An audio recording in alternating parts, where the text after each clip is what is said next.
বন্দিপুর সোপান social welfare সোসাইটির সহযোগিতা এবং ব্যবস্থাপনায় বাঁকুড়া জেলার রায়পুর ব্লকের অন্যতম সমাজসেবী সংস্থা সমন্বয় ট্রাস্ট এনজিওর পরিচালনায় প্রায় 200 জন অধিবাসী বাচ্চাদের নিয়ে বিশেষ ক্রীড়া প্রতিযোগিতা, সাংস্কৃতিক অনুষ্ঠান সাড়ম্বরে উদযাপিত হল রায়পুর ব্লকের ধানাড়া অঞ্চলে। আজকের অনুষ্ঠানে প্রধানত উপজাতি অধ্যুষিত প্রায় 300 জন সাধারণ মানুষ ও বেশ কিছু প্রতিবন্ধীদের মধ্যে বস্ত্র বিতরণ করা হয়।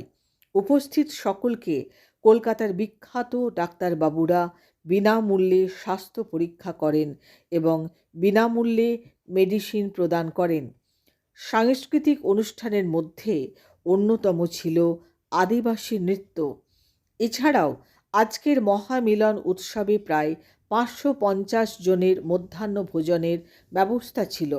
উক্ত অনুষ্ঠানে প্রধান অতিথি হিসাবে উপস্থিত ছিলেন অল ইন্ডিয়া এনজিও ওয়েলফেয়ার অ্যাসোসিয়েশনের কেন্দ্রীয় সভাপতি ও সমাজবিজ্ঞানী ডক্টর তাপস দে।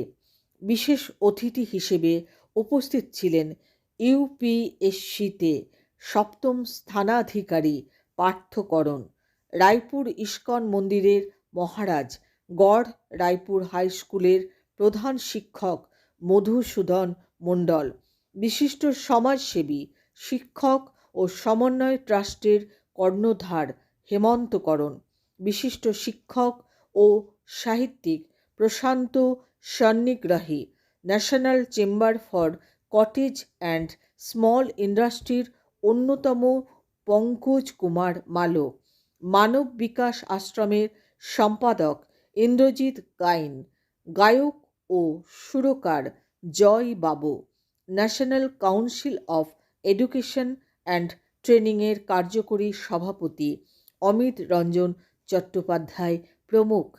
এছাড়াও কলকাতা থেকে আগত সমাজের পারপোষ স্তরের 25 জন বিশিষ্ট জ্ঞানী গুণী ব্যক্তিবর্গ ও সমাজকর্মী, অঞ্চল প্রধান, উপপ্রধান সদস্যদের সকলের উপস্থিতিতে আবাল বৃদ্ধ বনিতাদের নিয়ে শিক্ষা, স্বাস্থ্য, সংস্কৃতি, খেলাধুলা এবং বনভোজনের মধ্য দিয়ে বন্দিপুর সোপান ওয়েলফেয়ার সোসাইটির মহামিলন উৎসব সফলতার সাথে সামাজিক তথা মানবিকতার বার্তা স্থাপিত করল। খবর পাঠে তৃপ্তি কুণ্ডু রায়।